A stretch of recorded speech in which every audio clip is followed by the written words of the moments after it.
Hello, folks. There you go, Ms. Secretary.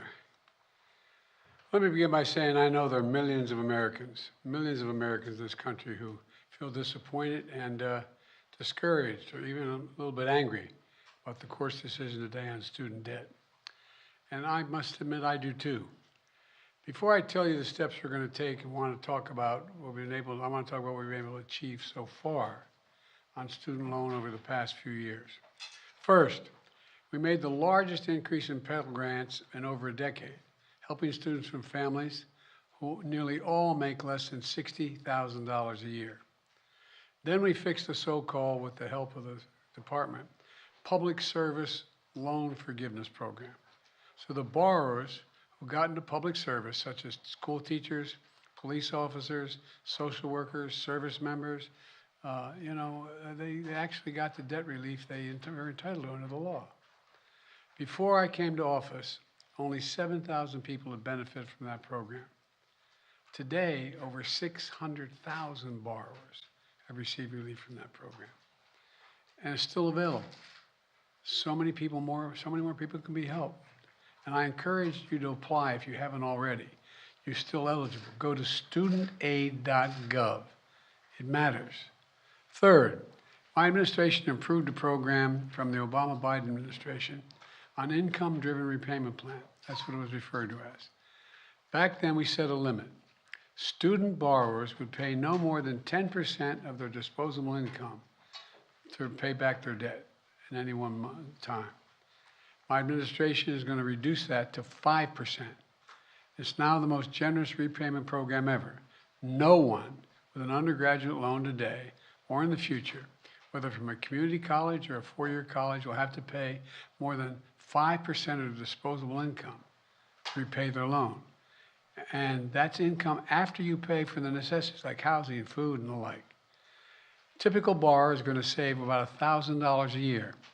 And if you keep up payments for 20 years without missing them, your total debt is forgiven after 20 years. That's what the program was before, but we've just reduced it to 5%.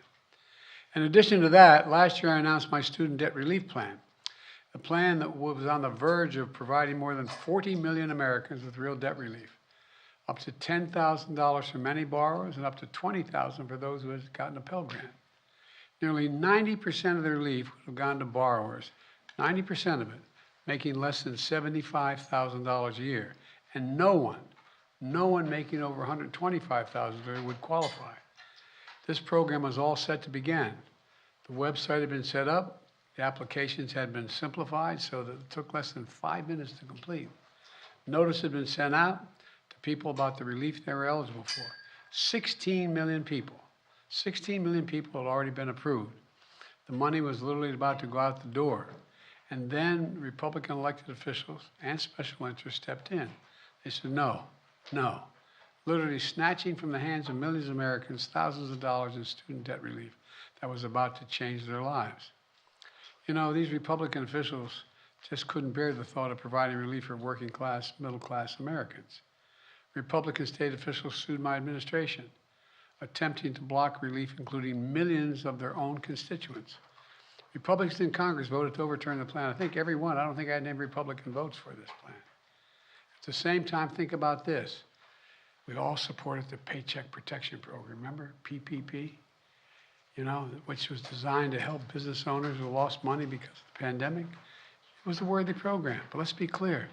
Some of the same elected Republicans, members of Congress who strongly opposed giving relief to students, got hundreds of thousands of dollars themselves in relief, members of Congress, because of the businesses they were able to keep open.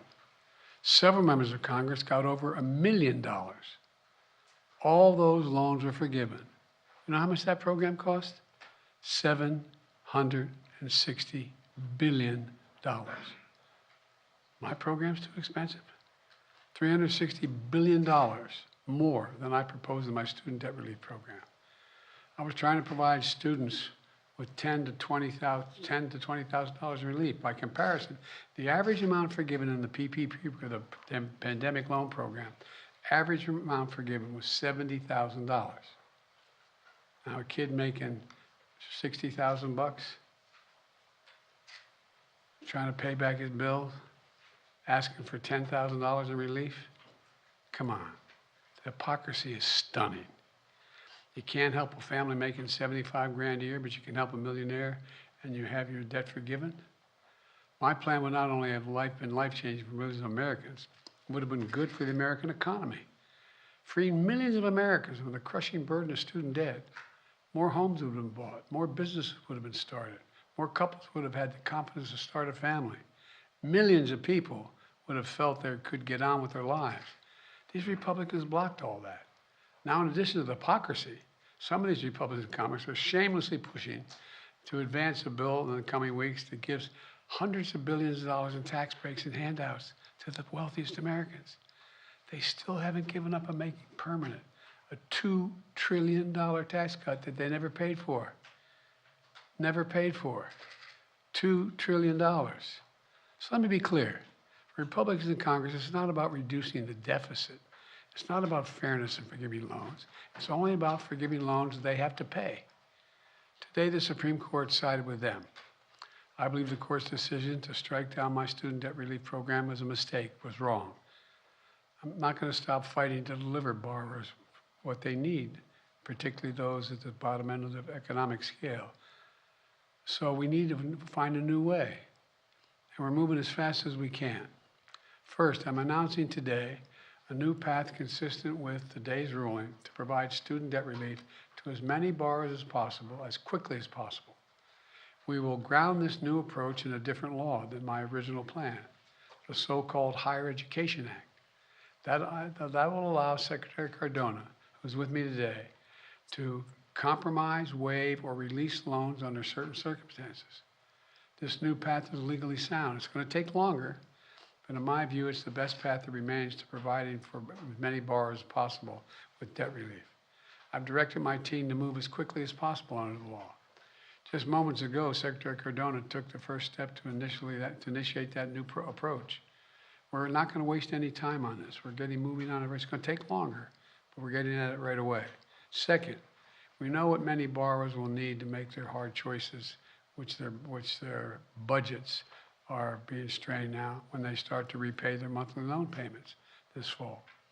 You know, we know that figuring out how to pay these added expenses can take time for borrowers, and they might miss payments at the front end as they get back into repayment. Normally, this could lead borrowers to fall into delinquency and default. But without their it will hurt their financial security, and that's not good for them or the economy. That's why we're creating a temporary 12-month, what we're calling on-ramp repayment program. And now, this is not the same as a student loan pause. It's been in effect for the past 3 years. Monthly payments will be due. Bills will not go out and interest will be accruing. And during this period, if you can pay your monthly bills, you should. But if you cannot, if you miss payments, this on-ramp will temporarily remove the threat of default or having your credit harmed, which can hurt borrowers for years to come. Because the Department of Education won't refer borrowers. And the reason why that will work, they won't refer borrowers who miss payments to credit agencies for 12 months to give them a chance to get back up and running. Let me close with this. Our Republican officials say student loan relief is a giveaway to the privileged. You hear that loud now, the privileged. I love their concern for the privileged. But I know who student loan borrowers are in this country. So do all you. The couple putting off having a child until they can find their way to deal with their debt. That's who they are. They're a young putting off buying their first home so they can get out from under student loans. Hope on the horizon, thanks to relief that I planned last year. Today's court decision snatches it away from them. I get it. I get it. I hear this. And I'm concerned about it. But today's decision has closed one path. Now we're going to pursue another. I'm never going to stop fighting for you. We'll use every tool at our disposal to get you the student debt relief you need and reach your dreams. It's good for the economy.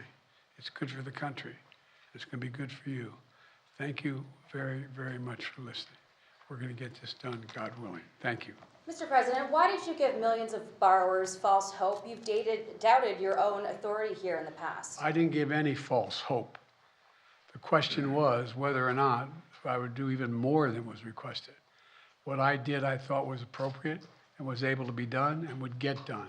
I didn't give bars false hope, but the Republicans snatched away the hope that they were given, and it's real hope. Thank you. Mr. President, will you the court cancel said you student overstepped debt? your authority. Did you overstep your authority? I think the court misinterpreted the Constitution. Mr. President, do you admit failure in Afghanistan?